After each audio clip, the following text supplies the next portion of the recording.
In the 2-year period before we came to MGC, and I say we because Mert came along with me, I did about 200 job applications. And they were everywhere that wasn't a big city and wasn't a desert. So it was Alaska, it was northern New York, it was Louisiana, the Dakotas, Nebraska, things like that. I did a few interviews. Some were really good, some were bad. And I finally got a job offer in Thibodaux, Louisiana, where alligators swam to the campus. We liked that job, but then Middle Georgia offered me a position. And I thought, well, you know, my dog might get eaten. He likes to swim. And so, well, we came here, found a place to live in John Pasto's old house, swimming pool in the back. And thus, Mert and I came to Middle Georgia and, well, never left. I like to say we put down a root the size of Taiwan.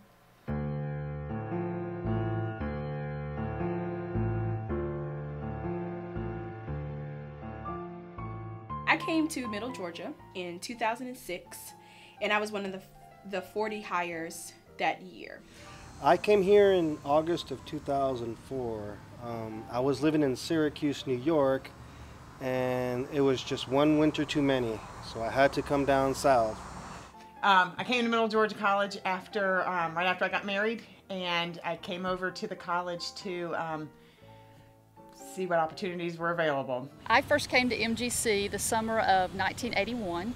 I was asked if I would come and work temporary for an employee that was going to go out on maternity leave. So that was in '81, and I'm still here. I had been teaching at West Georgia for 5 years on a series of non-renewable contracts, but they had no room for me in a tenure-track position. So I started applying around. I saw a position at Dublin. Had never heard of Dublin, Georgia beforehand, but they brought me down for an interview. I was really impressed by the school, by the people, by the community, and so when they offered me the job, I snapped it up right away. They had a student activities director position available. I had graduated with a recreation degree, and that was right up my alley, and I was very excited to be coming to the small town coming here from Atlanta. I was working in Lawrence County Sheriff's Department. A friend of mine worked over here. He asked me, said, you know, you want to come to work over here? And I was like, yeah. So we went and talked to the chief, and she hired me. In July of 1996 is when I got started here. I was finishing up my 3rd year at Floyd State as an adjunct, and one of my colleagues there told me that Middle Georgia College was seeking a tenure track position, and so I sent in my application, and Dr. Pasto interviewed me, and I remember distinctly standing on the steps behind Dillard Hall. He shook my hand and he said, "Don't accept a position until I've called you back." And that Monday he called me and said, "Would you like to come to Middle Georgia College?" And I said, "Yes, please." My husband and I moved from Charlotte, North Carolina, and believe it or not, we ended up buying Tom Rookie's house as he was leaving the Dublin campus and moving on to Virginia. And I found a position with learning support on main campus and was hired right after my daughter's first birthday. I stayed in student activities for about four or 5 years, and then John McKelvin had asked if I was interested in working in admissions, and I went over to admissions as the assistant director of admissions, and was in that position for a little while and became the director of admissions. And after a number of years, I became the director of admissions and the registrar. And I had just graduated with my master's degree and had actually been looking for a job, and just was searching on highered.com and saw the job here, came to visit, and absolutely loved the campus. And Dr. Stoy and I talked, and he very much convinced me that this is where I needed to be. I was actually working in the art field. I had a studio that I was working out of, New Reflection Studio. I had been doing that for 2 years. And prior, since I had taught, was wanting to come back into education. And I came in October of 2007. I'd come from Savannah. I had been in Eastman a month and got the job at Middle Georgia College. It was, the exact date was October 17th. When I came here for my interview, I really liked it because it was a beautiful place. I immediately identified with the students. I identified with the mission of the college, and I really liked it. I think that for me, it was a great fit. And it served as the campus director for the Eastman campus for a while. And then when John McKelvin left, I became the interim vice president of student affairs. And where I go from here is where we go. I've been here for many, many years, and I've seen a lot of changes take place. At one point, the college consisted of the older buildings that you see around the middle of campus. If someone was here 10 years ago and came back, they probably wouldn't recognize the place. Well, I've started here in 1976, and I stayed here 20 years. Thought I would be here just several years. My wife thought the same thing when I brought her here, and we stayed here 20 years, raised our family. Both of my children graduated at Middle Georgia College and have gone on to graduate at University of Georgia and the Medical College. I was hired as the head baseball coach, and as I said, stayed here 20 years. Ended up as head baseball coach and athletic director for the last, I think, 2 years. And so I saw a lot of changes during the course of those 20 years. I look back over here at Stuckey Field, there, the sign up there, I remember we got them to donate $10,000 from the Stuckey Candy Company over from Eastman, and Miss Stuckey donated that money to be, so the field could be named Stuckey Field. And every year we added something to this baseball field.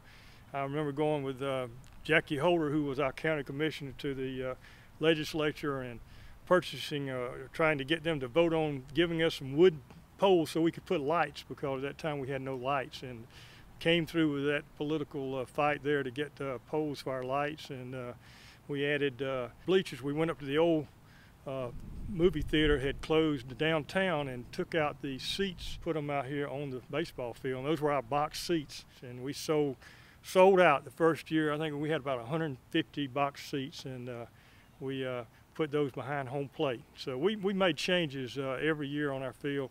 Did a lot of fundraising, because in those days we had very little money as far as scholarships. We'd run softball tournaments in the summer and send kids home with selling candy from Stuckey's, and just numerous ways to try to make money so we could survive and get these good players that enabled us to win championships. And that's what it was. We had some great players during that time. Middle Georgia will always be in not only my heart, but my family's heart, because we spent a lot of great times here, had some great memories, and there's no way they will ever be able to take those away from us. Teaching at this institution has produced more memorable stories than one can imagine. You could possibly write a book on those. However, many of those stories cannot be put on camera.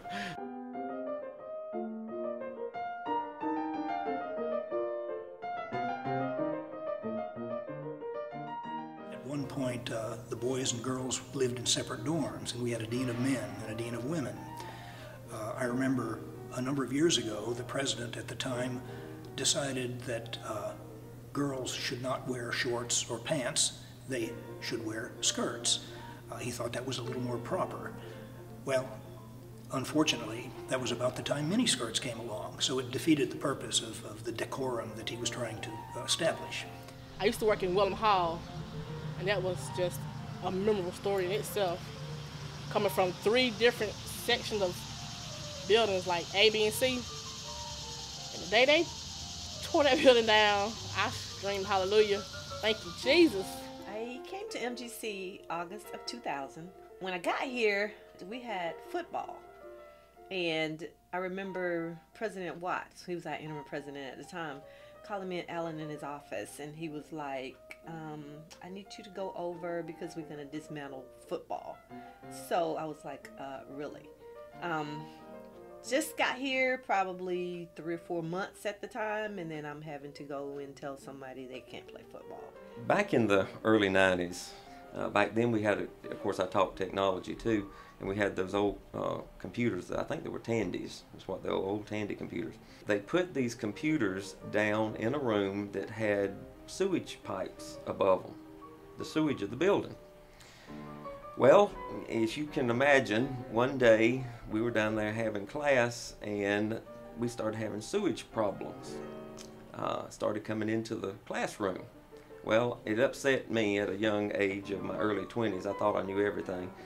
So I brought Dr. King down there, and we were talking about it, and I said, I can't imagine what idiot would put computers down here in this place under these pipes. Of course, you know who the person was, Dr. King.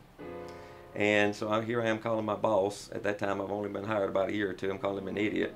I'm sitting there stumbling, trying to find words to recover. You can't recover from that. You know, it is what it is. My wife and I said to each other, boy, wouldn't it be great if we had a farmer's market here where, you know, where we could get all kinds of locally grown stuff. And I said, yeah, wouldn't it be great if somebody organized one of those? And everybody says that I was the one who started it, and I disagree with that. I feel like I just put a bee in the right bonnet.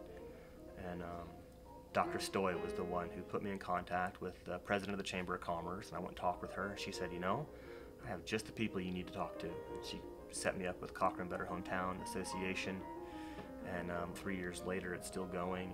And you can get locally grown produce, you can buy fresh eggs, you can buy cakes and pies from your neighbors. Well, I've not been here as long, but I think probably my most memorable event is when I actually met Melissa, and I was at Subway getting cookies for the tutors of the campus, and we ran into her, and I asked her to go see a movie, and well, we're now hopefully getting married soon here, so. Well, I thought all the stories I'd like to tell about MGC, I really can't and keep my job. They're funny, some are tragic. I think the whole thing is a story of kind of a continuing, ongoing growth process. And people have come and gone. We've lost good friends. We've kept good friends. Met new people. I've been through a lot of presidents. Most were pretty good. And, well, we're in another stage of transition now. I'm Preston Johnson from Dublin, Georgia. And I had the privilege to serve on the Foundation Board of Trustees, beginning with Lewis Alderman, which historically takes us on back a few years. And then after Lewis retired, Fred Crowder, who was a vice president over here, personal friend of mine and a fellow Rotarian, took over as the interim president and did a fantastic job in that capacity. He was a very talented person. And then at the conclusion of that, Joe Ben Welch came in from Texas like a ball of fire. And really, I guess that the foundation just really took off. But then Mike Stowe came in, and Mike has really done wonders as far as the campus and the foundation. And I think he is one of the best presidents the college has had. When we moved in, obviously we were outsiders in a small community, and everybody just made it feel like we'd been here all our life. So from that standpoint, it was great. My first day with my cabinet meeting, it was wonderful. We walked in, everybody brought their drinks in, and found out that everybody in the cabinet drank Mountain Dew. So there was no coffee, it was all Mountain Dew, and it's been that way ever since.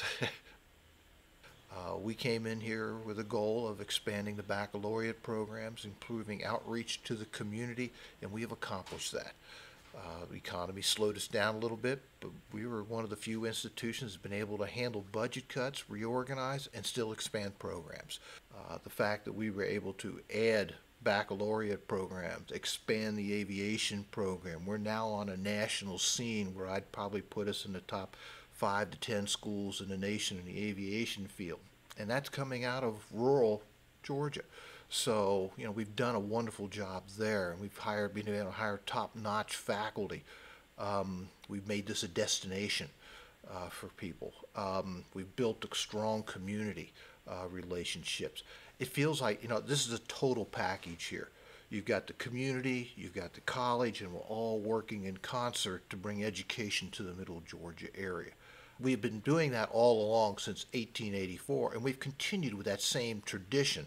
With the consolidation coming on, we actually get to accomplish our goals probably 3 to 4 years earlier than if we had to keep fighting that battle on our own within the university system.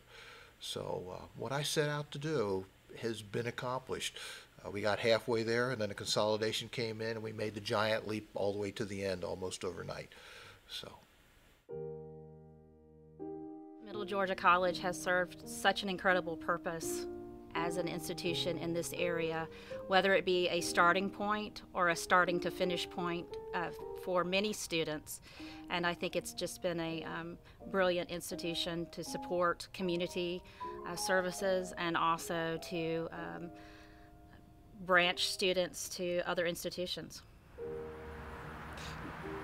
The legacy of the institution is as a stepping stone for greatness. For people to, from here, and take their positive memories and their positive experiences here at Middle Georgia, and then go on to do bigger and better things. It's a really good starter school for any kid, you know, especially a small high school. If they come from a small high school, they could come here, get started, and then be ready for the bigger schools a whole lot easier than just getting thrown into, you know, something like University of Georgia or something. And that's, I mean, it's always been a great school for that. The legacy, I think, will be opportunity. You know, any student can come here and make it if they want to. You know, we can't make a student learn. We can't save every single person. But the opportunity to be able to come to college and actually come. Well, I think the legacy of MGC has to deal with the community that it has built up. Not just the academic community between faculty and staff and students, but the community relationship that we have with Dublin, with Cochrane, with Eastman, tying the area together. I think that's what MGC is going to be remembered for the most, is the sense of community, the sense of family that we've built. Well, we are moving into a new institution, and I think Middle Georgia College is going to continue. I think the beauty of us having the Middle Georgia State College name in the new institution is that the history and everything that we've become over all these years is going to continue. I feel that eventually it'll be great. You know, it comes with territory. You got to go through all the different ups and downs to get on top. You know, I think it's going to be good when everything's getting laid out, everything's settled down, and you know, it's going to take time, but it's going to work out for the better. Our legacy isn't ever in buildings, and it may not always be in programs, even though programs are closely tied to our communities, and you know, that's the way it should be. But I think our legacy is the people. It's going to be the people that brought the people here who were brought by other people, and you know, for generations. It's the kinds of individuals that are here that have come together to be a part of educating students, people who are open to learn. And I think that that will always be what we leave behind, and that will continue as it continues through the people that are here, the people they hire after that. That's not going to change. That is our legacy at the very best.